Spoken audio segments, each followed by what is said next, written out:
Typical day and a typical work week for the average American is filled with a whole bunch of meaningless and boring tasks. You wake up at about 6:30 a.m., you get ready for the day by brushing your teeth, putting the coffee on, taking a shower, whatever it is. When you're done, you head into work, you take a deep breath, work for the next 8 hours, rush home, and then you make dinner, clean dinner, do your chores for the day, and then get ready for the next day. And by the time all of this is over, it's just about bedtime. So, this is just a typical work week for an average or work day for an average American with no spouse or children. But could you imagine if you had a spouse or children, how much time would you have left to spend with your family after doing all of these tasks?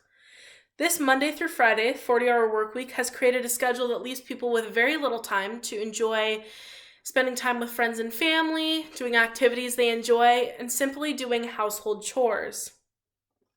As the world has evolved, so has productivity and the effectiveness of employed people. So it's time our work schedules reflect how we have evolved over the past century. The 40-hour work week is not the most effective work schedule any longer because the framework is outdated, industry standards and needs have changed, and it can cause severe cases of burnout. So let's begin by exploring some of the main problems associated with the 40-hour work week. The 40-hour work week is not reflective of our current culture and society in the 21st century, and it is outdated because the way people work has changed over the past century, and so have the industries that employ these people.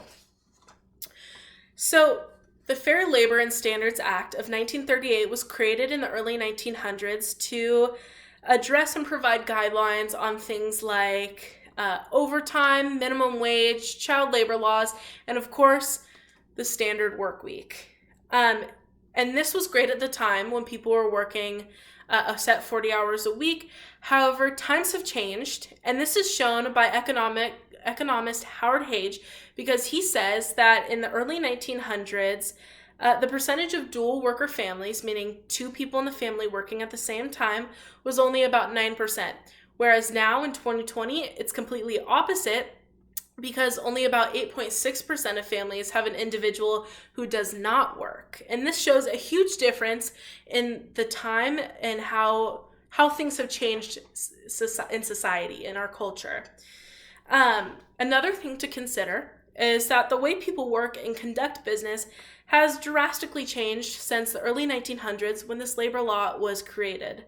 According to a report published by the Center for Economics and Business Research, mobile phones, emails, and business software are continuously improving productivity in the workplace, which is expected to rise by another 22% in the next 7 years as new technology increases and enters the market. Along with that, according to the Society for Human Resource Management, small companies with about 100 employees lose roughly $420,000 a year due to miscommunication and inefficient communication within the company. So this means miscommunication has decreased as technology has advanced, and increased communication means productivity is increased as well. And since 1972, the information and communication technology has led to a 480% growth per hour in productivity per hour, revolutionizing the workplace and how we work. Along with those points, something we need to consider is that employees feel like they have to work a minimum of 40 hours a week if they are being paid hourly, even though they can sometimes get their work done in less than that amount of time. And this means that these people are more likely to experience severe cases of burnout. If you work more than 40 hours a week, you're technically 6 times more likely to experience burnout than someone who works 35 hours or less. New research from Aragon Institute of Health Sciences shows that long hours increase your risk of burnout syndrome, which is a loss of interest in work, irritability, and just unhappiness.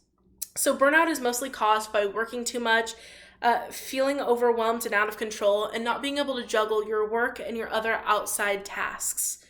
So now that we have explored some of the main issues with the 40-hour work week being not the most effective way to work anymore, let's discuss some of the possible solutions to this issue. The solution to the 40-hour work week not being the most effective way to conduct business anymore is to create a more flexible work schedule for employees and transition to more of a salary-based compensation or project-based compensation. By creating a more flexible work schedule for employees, they're more likely to be more productive and work faster at their job because most individuals will inherently want to go home early versus working 40 hours. So, a survey by Airtasker found that flexible workers, on average, actually work about 1.4 more days per week per month than the average person. And this adds up to be about 16.8 more days over the year. So while it may seem like less productive in the beginning, they become more productive in the long run because they're able to work during their most productive hours and not be constrained by that 9 a.m. to 5 p.m. workday. Not forcing these employees to work during that time frame has also shown to reduce burnout symptoms by over 25% or 22%. A new report by the Adecco Group says that 75% of workers believe it's important to have flexibility over their work schedule and working hours, and 69% of these people believe that there should be more of a focus on meeting company needs rather than hitting about 40 hours a week. 67% of employers also feel this way and also think we should reevaluate what determines a workday and work week. By employers paying their workers salary compensation or project-based compensation, it increases productivity in employees without jeopardizing how much money they make. Employees will often prolong a task to increase their hourly pay over time and hit that overtime pay, which would be not possible with a salary wage. Employers should not limit their working hours to 9 a.m. to 5 p.m., and they should pair this with only working or with being paid salary or project-based compensation. So, by switching to a more flexible work schedule and paying employees salary wages, employees will tackle the biggest issue, which is the 40-hour work week not being the most effective way to work anymore. And while the 40-hour work week still lays a good foundation for the work schedule for many businesses and industries and shouldn't be disregarded, it is still not the most effective for businesses that are utilizing technology that increases productivity and increases communication. Workers are spending less time now than they ever have communicating and doing tasks because they are now automated. And without making any of these changes, people will continue to struggle to enjoy their life outside of work and have an adequate amount of time to spend with friends and family. Burnout will only continue to increase and get more severe, which will not only affect productivity, but will also damage many people's mental health. So, let's consider changing the way we work so us and the future workers of this world can change or enjoy their lives and work at the same time. Thank you.